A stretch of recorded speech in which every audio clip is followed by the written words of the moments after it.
देखिए ना, कांग्रेस ने जो फिलहाल हमसे बात की,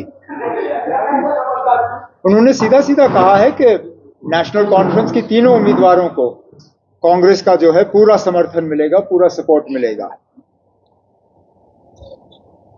अब कुछ अंदरूनी बातें हैं जो शायद यहाँ पे उनका जिक्र करना इस वक्त पे मुनासिब नहीं होगा, लेकिन एक दो दिनों के अंदर अंदर दिल्ली जाके आपको पूरी तरह से इस चीज़ को क्लियर कर दिया जाएगा कि नेशनल कॉन्फ्रेंस और कांग्रेस जो है वो मिलके इन 5 सीटों पे पांचों उम्मीदवारों की कामयाबी के लिए जो है पूरी मेहनत करेगी। आज आपने देखा होगा हमारे सदर जनाब फारूक अब्दुल्ला साहब इस प्रोग्राम में मौजूद नहीं थे। वो इसलिए कि जम्मू प्रोविंस में कांग्रेस के दोनों उम्मीदवारों के लिए वो है कैंपेन कर रहे हैं। कल पटोट में थे, आज कटरा में हैं और मेरे भी इसके बाद प्रोग्राम शुरू हो जाएंगे और हमारी भरपूर कोशिश होगी कि दोनों जम्मू और उधमपुर सीटों में कांग्रेस के उम्मीदवारों को हम कामयाब करेंगे। और बिल्कुल इसी तरह कांग्रेस ने भी हमें अश्योर किया है कि जहां जहां कश्मीर की वादी में जितना भी उनका असर रसूख है उसको नेशनल कॉन्फ्रेंस के उम्मीदवारों की कामयाबी के लिए इस्तेमाल किया जाएगा। सर, कल नेशनल पॉलिटिक्स में डेवलपमेंट भी हो गई कि संजय सिंह को बेल मिल गई, मतलब तो आप उसको कैसे देखते हैं? ना, बेल अदालत से मिली, इस पे चर्चा करने की क्या जरूरत है? बेल वो तो अदालत ने बार बार कहा है कि bail not jail, bail is the first option, और बेल तो मिलना भी चाहिए। लेकिन बड़ी बात यह है कि अदालत ने जो ऑब्जर्वेशंस उस वक्त दी कि संजय सिंह को बंद रखने के लिए जो सबूत की जरूरत है वो सबूत पेश की नहीं गई। और ये वही केस है जिसमें अरविंद केजरीवाल को भी पकड़ा हुआ है, जिसमें मनीष सिसोदिया को भी पकड़ा हुआ है। तो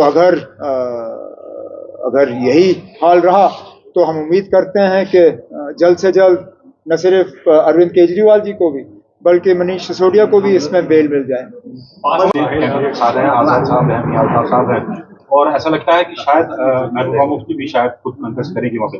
कैसा मुकाबला आप साउथ कश्मीर वाली सीट पे अभी कोई मुकाबला आसान नहीं होता। लेकिन आप मुझे बताइए ना, कभी कभार तो आपकी कमेंट्री मतलब मीडिया की कमेंट्री में होता है कि अगर स्ट्रेट कॉन्टेस्ट होगा तो नेशनल कॉन्फ्रेंस को नुकसान होगा। यहाँ पे उम्मीदवार ज्यादा हैं, इसमें भी आपको नेशनल कॉन्फ्रेंस का नुकसान नजर आता है। आप तय करिए ना, हमारा नुकसान किस चीज में है? स्ट्रेट कॉन्टेस्ट में है या मल्टी कॉर्नर कॉन्टेस्ट में है? क्योंकि दोनों तो चल नहीं सकती। या तो इनके लड़ने से साउथ कश्मीर में हमें मुश्किल होगा, या तो फिर सजाद लोन का अकेला हमारे से मुकाबला करना है, उससे हमें परेशानी होगी। दोनों चीजें साथ साथ तो चल नहीं सकती। लेकिन जहां तक इलेक्शन में उम्मीदवार उतारना ना उतारना, ये पार्टी का अपना फैसला होता है। उन्होंने अपना फैसला ले लिया, ठीक है ना, जो होगा सो होगा। वोट बढ़ता हुआ आपको नजर आ रहा है साउथ कश्मीर? वोट बढ़ता हुआ नहीं, सवाल तो आपको ये करना चाहिए कि क्या उनका वोट हमें वैसे मिल भी जाता है या नहीं, क्या उनका वोट हमें ट्रांसफर होता है या नहीं। आप डीडीसी के नतीजे निकालिए और देखिए कितने वोट ट्रांसफर हुए।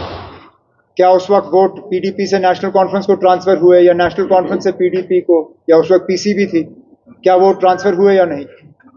उसी से आपको जवाब मिल जाएगा। साहब, क्या इंडिया ब्लॉक में आप आउटसाइड जेल के भी अलायंस के लिए कैंपेन करेंगे फारूक साहब? मैं कौन होता हूँ ना मुल्क के बाहर ये रियासत के बाहर कैंपेन करने के लिए? मैं अदना सा वर्कर हूँ नेशनल कॉन्फ्रेंस का। मेरी जिम्मेदारी जो है इन 3 सीटों की है नेशनल कॉन्फ्रेंस के लिए और उन 2 सीटों पे कांग्रेस की मदद करने की। लद्दाख में भी हालात जिस तरह बन रहे हैं वहाँ पे भी हम कामयाबी की उम्मीद लगाए बैठे हुए हैं। जम्मू कश्मीर लद्दाख से बाहर तो कैंपेन करने का मेरा ना कोई इरादा है, ना मैं कहीं जाऊंगा। फारूक साहब की जहाँ तक बात है मैं उसमें कह नहीं सकता हूँ। फाइनल क्वेश्चन पास